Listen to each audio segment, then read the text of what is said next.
Okay, so here's the thing. This video refuses to die.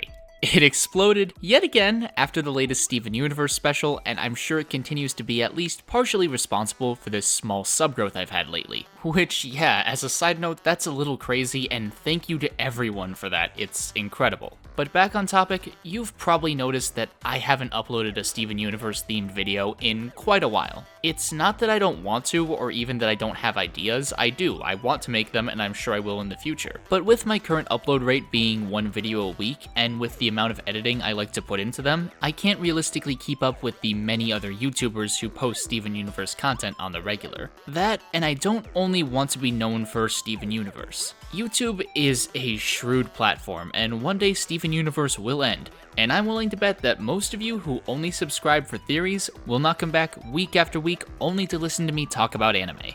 That is, of course, unless this video is successful. Yes, you've probably read the title by now. I'm going to try to convert you to the cult of Crunchyroll, the Funimation faction, the Moe movement, the sect of Sakuga, the glorious religious order that is anime. Let's do this.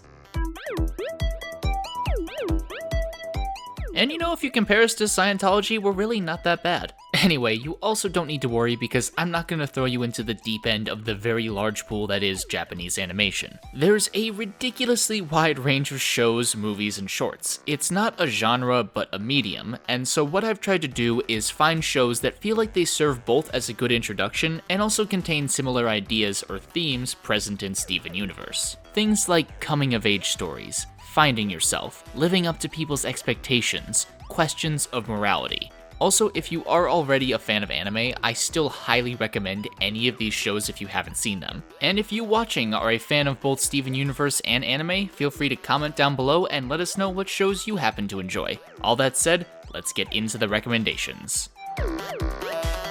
Hunter x Hunter tells the story of Gon Freaks, aka anime's best boy, Fight Me, and his journey to become a hunter and find his father Jing.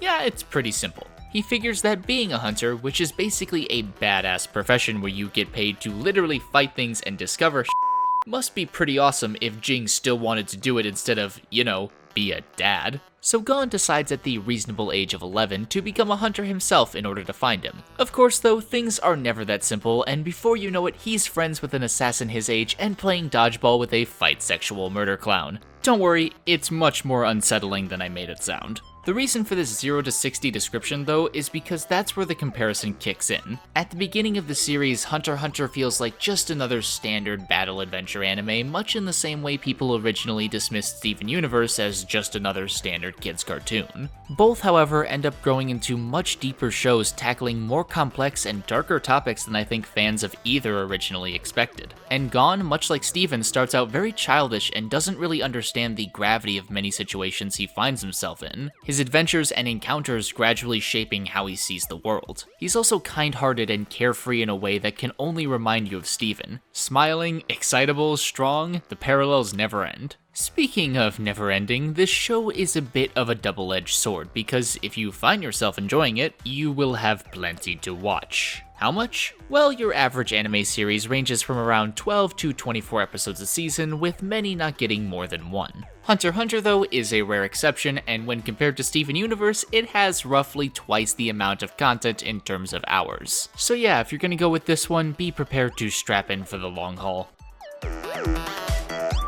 If you don't feel like spending a significant portion of your summer marathoning Hunter x Hunter, then I'd recommend the significantly shorter but just as fun Tengen Toppa Gurren Lagann, a series that, at its heart, is all about the boundless potential each of us has within us. It centers around the dynamic duo of Simone and Kamina as they escape their underground village only to find a hostile surface world awaits them. If I had to make as direct a comparison as I could, it feels like how I would imagine a story set during the Gem War would go. A small rebellion that starts taking root and growing stronger, gaining allies, gradually building their way up to fighting? Well, spoilers, I'm not gonna tell you, but basically they end up fighting ever stronger and more daunting opponents. Plus there's fusion, sort of. What more could you want? In all seriousness, our main character Simone also reminds me a lot of Steven, because there's a certain point in the series where Simone has to come to terms with being who he is, not what other people want him to be or what he tries to force himself to be. It's very reminiscent of Steven coping with both his and everyone else's expectations of him based on who Rose was. You may not end up feeling a lot of the same emotions Steven Universe has made you feel over the years, but I definitely shed a manly tear or two by the end. Regardless, you're in for one hell of a fun ride with Gurren Lagann. And finally, the last show I recommend if you're a fan of Steven Universe, Sword Art Online.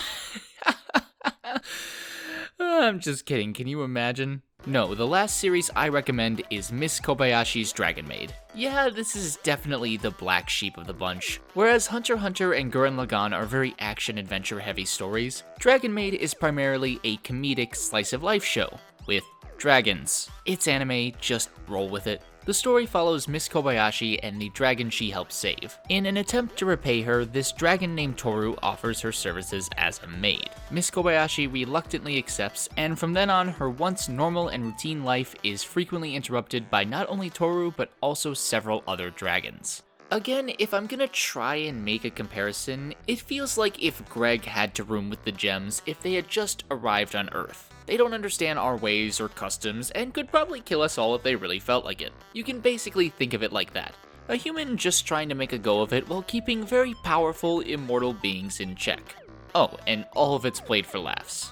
As funny as this show is though, I would probably recommend this one last. Not that it isn't good, I do love it, but I'm just not sure if it's the best introduction to modern anime for someone who's new to the medium. It also doesn't necessarily share as many themes with Steven Universe as the previous two. It's definitely got some genuinely funny and heartwarming moments, but it also has some tropes you might not be the biggest fan of. Just a warning, but if you can force the comparison I mentioned, I think it can serve as some entertaining fanfiction at the very least. Those are just my thoughts and opinions though, and you likely have different ones. Do you have any anime you'd recommend? Are you already a fan of both and am I just preaching to the choir? Whatever it is, let me know. Thank you so much for watching. If you enjoyed this video, feel free to leave a like. You can click over here on the left to subscribe, but if you need further convincing, feel free to check out some of my other content on the right. Until next time.